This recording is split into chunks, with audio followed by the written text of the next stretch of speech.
Welcome to another episode of Millennial Investing Explained. Here's today's question. With all that said, if somebody's looking to get started in real estate investing, they don't have any properties and they're really just trying to dive in, would you recommend that they start with a single family property, or should they jump directly into multifamily or something that might be more passive? Oof, that's a good one. I personally think that the ideal state for any of this stuff is people at least build an educational foundation. And that doesn't take a lot of super hard work. If you have a full-time day job, which I have been doing for the last 13 years, and I know plenty of other people that I've even mentored and coached to help get into this kind of stuff, they find the time and at least a little bit of motivation on a weekly basis to listen to like one podcast, just like the one that we're on right now, Robert. Like finding great podcasts. There are so many these days, and there's great books, there's free blogs, there's all kinds of stuff. Just build a baseline education about this stuff, because then you can make an informed decision.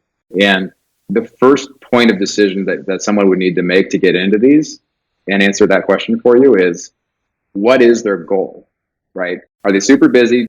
Do they like their day job? If they like their day job and they're really busy, they shouldn't necessarily go and jump into something that's really active. Just don't go flip a house. You know, like a lot of times people go down these super active strategies like wholesaling or becoming an agent or becoming a broker or flipping.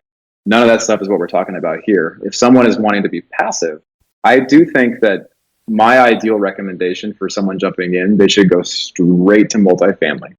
And they should go straight to multifamily, which is what we end up passively investing in still to this day. And we will continue doing it probably for the rest of our lives, because there's this inverse relationship between predictability, stability, and size. And we're not going to go deep into this here today, but if anyone has questions afterwards, I'm fully encourage them to follow up, and I'm happy to answer more questions. I would say that if you have a big apartment building and you look at that thing and it costs millions of dollars, you clearly can't go buy it yourself. And I thought that you had to go somehow come up with all the money in the world to go and buy these big apartment buildings as a real estate investor that would somehow allow you to quit your job.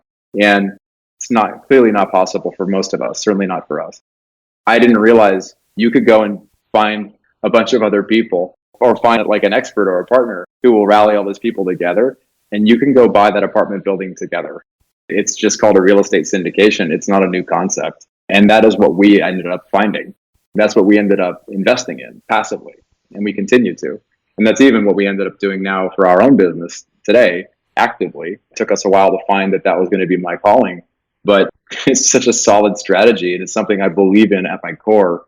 And I see it working for us, and I see it working for other people. It's not that hard. It's not that scary. And it is fully passive, and it is something that people just need to get over, that really traditional stigma that we're all have ingrained in us of saying, oh my gosh, real estate's scary. Oh my gosh, apartment buildings sound really scary. And it's like, well, I mean, think about it. Most of us have lived in one. We have an active relationship with the thing. It's not like we lived in a cardboard box necessarily. If you were paying rent, you lived in an apartment building somehow, maybe you lived in like someone else's unit.